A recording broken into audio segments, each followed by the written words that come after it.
Yvonna Lynn, and this is the episode 2 where we're going to be giving you steps 4, 5, and 6 for fierce fitness for gamers.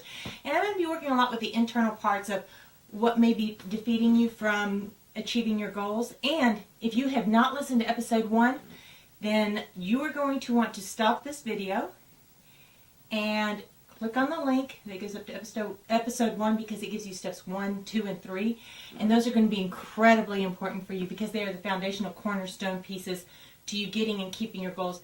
And, maybe show you some more empowering goals that you didn't even realize that, oh, hey, that will help me a lot.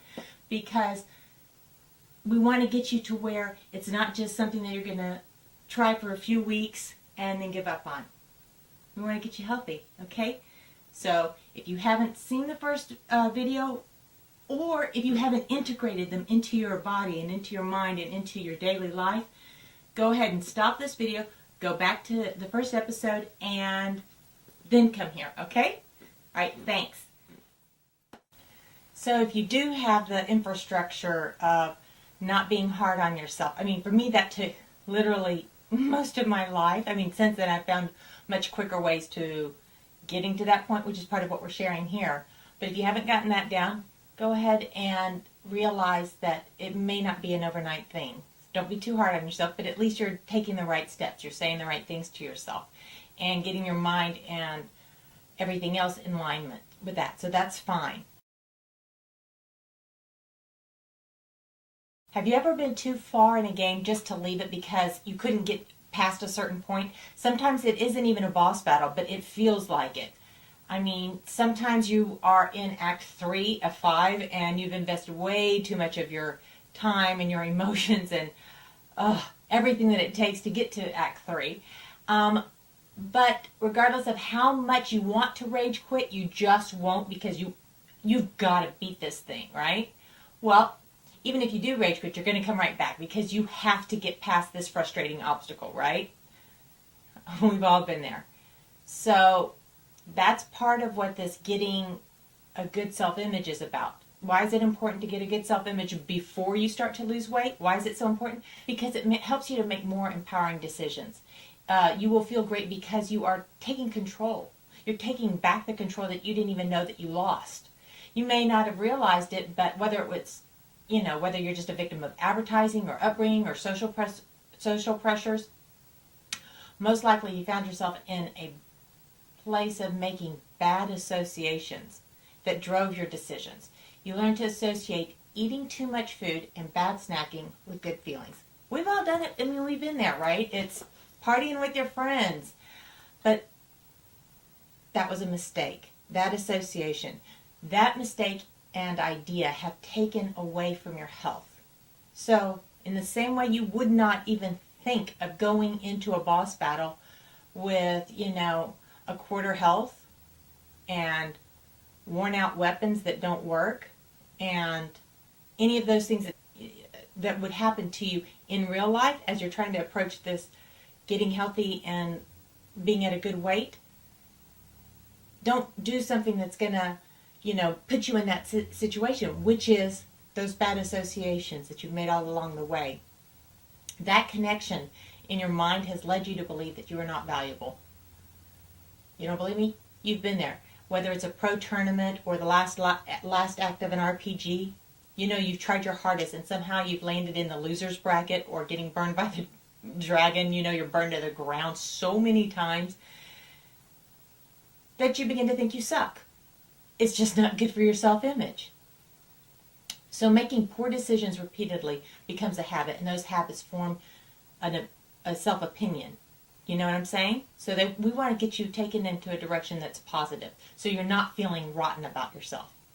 Think about it. Imagine or recall a time when you were eating right and exercising regularly, and when you were there, you were strong, powerful, instead of feeling heavy and stressed. You were energetic and happy instead of feeling dull-minded and couch potato-y. Put yourself there. Imagine you being there right now. You know exactly how to, that's not good. That's not feeling good for anyone. So everyone can think back to the times of feasting and partying, but it wasn't what you consumed that made you have so much fun. It was the people you were with. And if you needed the alcohol or vast amounts of food in order to have fun, then you need to get new friends. And there's plenty of friends around. I mean, the world's so small nowadays, right? You can find friends anywhere with a more, focused, healthy lifestyle.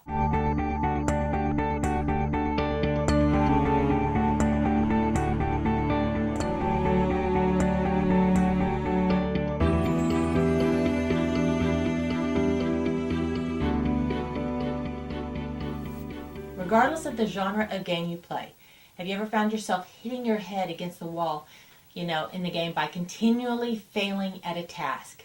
I mean, someone I know really, really well cannot play Call of Duty without going 3-0. The game starts and it's 3-0, and he's really very good. Always ends up in the top 3 with whoever he plays with. But there's something that makes you fail continually, and you have to find out what that is. Why is he always starting at 3-0? He has to find that out. You have to find out what is it that is continually making you fail to get up and exercise or fail to eat right. If you've done this in the game, then you are likely going to do a bit of research, and you find that, that gun, that approach, that character or whatever is nerfed, and you will never be able to succeed using that setup. That's the way it is with your challenge of overeating and eating bad foods.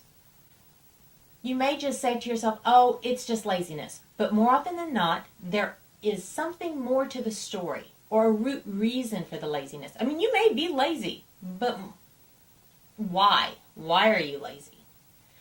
You may also want to, as you're starting to investigate on why do you do self-destructive behaviors and eat bad things and not exercise, you may want to reference an article that I wrote on why you are great even if no one sees it. I'll put a link to it in the description.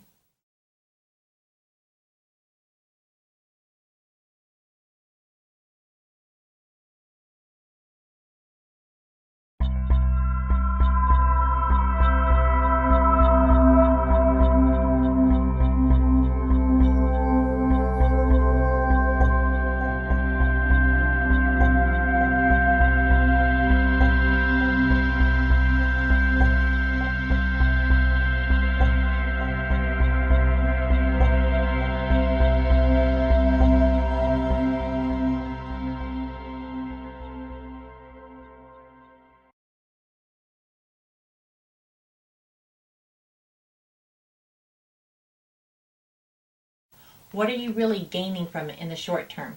And see if there's not a more positive, healthy way, a more life-affirming way to meet those needs. Step 6, find out what is most important to you and an exercise that you are willing to do so that you'll like it and enjoy it. And then it won't be work. It'll be like fun. It'll be your reward for having gone through your day. Have you ever played a game and realized that it is actually not fun, but you try to keep playing it anyway? I mean, it may be a top seller. It may be the one that all your friends are playing, and you may like a part of it here and there, but really, you don't like it. You're like, oh my God, this is so not fun. And you finally stop. You're going to stop playing what you don't enjoy. So it seems to be amplified with exercise. If you don't like it, then you really will not do it for very long at all.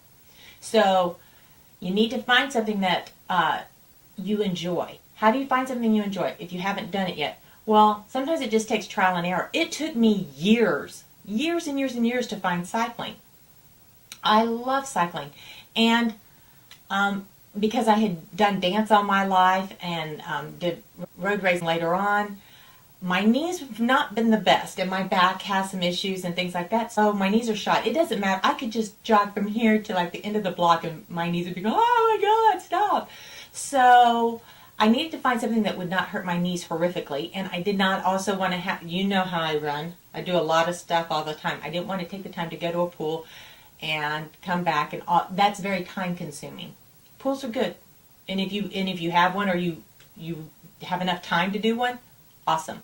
But there are so many exercises. I also found that I get bored really easily, and I hate to be overheated. So biking allowed me to go clear across the city with the same effort that it would have taken for me to just jog somewhere, I can go, whoo, all these places, and I also have the wind in my face. And I can put on my music, I have the wind in my face, I feel so good and free, and I like speed. Well, walking, that just doesn't do it. Jogging doesn't do it. The cycling, that was awesome. So, and then I found out that my knees and my back felt better. So this was very appealing to me. And since you're gamers, you might want to look into something that is a game, like ping pong, or shooting hoops, or...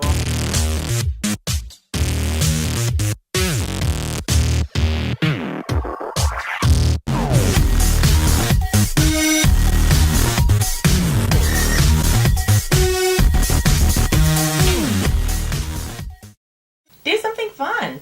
You can even start with something simple, like you can crack out the Wii that you probably haven't used but in ages, and get the balance board and do some yoga, or they have balance games that it's just like, wow, this is really difficult, but start with something small. I did another video on just doing something small every day. That'll help too. It starts getting you in the habit of doing something simple but regularly every day. A lot of times people will say that their job is so unfulfilling, and I was reminded of this just this week from someone, that maybe we shouldn't be looking for happiness in our job. I mean, I know the whole thing about if you do what you love, then you're never working. Well, you know, if that's the case, then everyone would be wanting to be, you know, rock stars and movie stars or whatever. All these various things, are scientists, but we still have street cleaners, don't we? We need them too. And you may be in a street cleaner sort of job. Don't look for your happiness there. I mean, you want to do a good job, and you are going to enjoy the people that you're with, but if you put too much of a focus on saying, hey, this isn't me, I'm not singing on American Idol right now, well, so are millions of other people not singing on American Idol, and they didn't get to have that dream either. But you know what? When it's off time and they want to do something, then they can, you know, play rock band, or they can get together with their friends and do karaoke. So we want to try to find things that make us happy, so and are life affirming. So find those exercises and things that you want to do, rock climbing or whatever, and make that a reward instead of something that you have to do, because you're not going to want to do that. I mean, if you have a day or you've had a hard day at work, even if it is a job you love, you're not going to want to, and it's been tough and demanding, you're not going to want to go do exercising if you think it's a drag, right? Find something you want to do, okay? And I will see you for the next 3 steps next time. Bye.